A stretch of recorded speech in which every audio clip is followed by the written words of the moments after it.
Alright, Trekkers and Trekkers, time for the second episode of You the Day with Disaster. The crew of the Enterprise are undertaking routine tasks when the ship suddenly the ship is struck by some outside force, rendering much of it inoperable and many of the crew isolated without communication to other sections. Later, the crew discovers the collision was with a fragment of a quantum filament, and after effecting basic repairs, set course for the nearest starbase for a full overhaul. Several different subplots are followed among the various crew members. The bridge, at the time of the incident, is manned by Counselor Troy, currently the most senior officer as she holds the rank of Lieutenant Commander, Miles O'Brien, and Ensign Rowe. They find that the antimatter containment field in engineering is rapidly failing.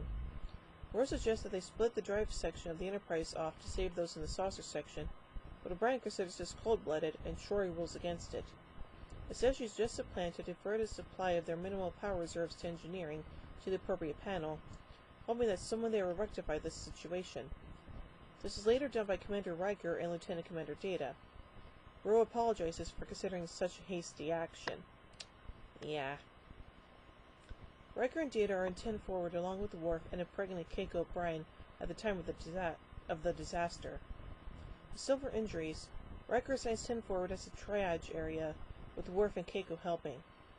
Riker and Data realize that without functioning turbolifts, it will be faster to travel through the Jeffries tube to reach engineering in order to regain control of the ship, rather than try to make it to the bridge.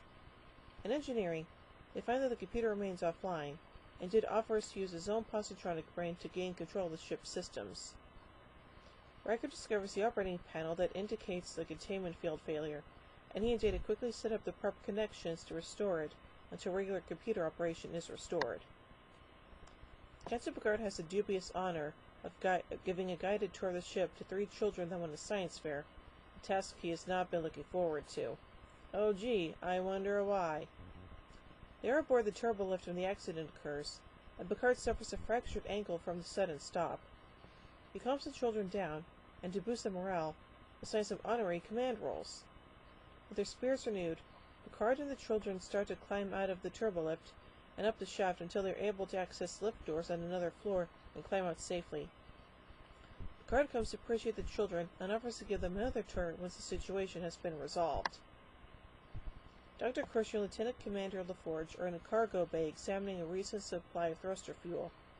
When the disaster strikes, they are trapped in the bay and find that a plasma fire has erupted in a nearby panel. It is not only letting off potentially lethal radiation affecting them, but also destabilizing the fuel, risking an explosion. They come up with a plan to depressurize the bay, not only dousing the fire due to lack of oxygen, but also removing the fuel during the explosive depressurization. They safely hold on during this process and eventually reseal the bay with fresh air. Yay! In 10 forward as they tend to the patients, Keiko starts to feel the onset of childbirth, forcing Worf to help her deliver her child despite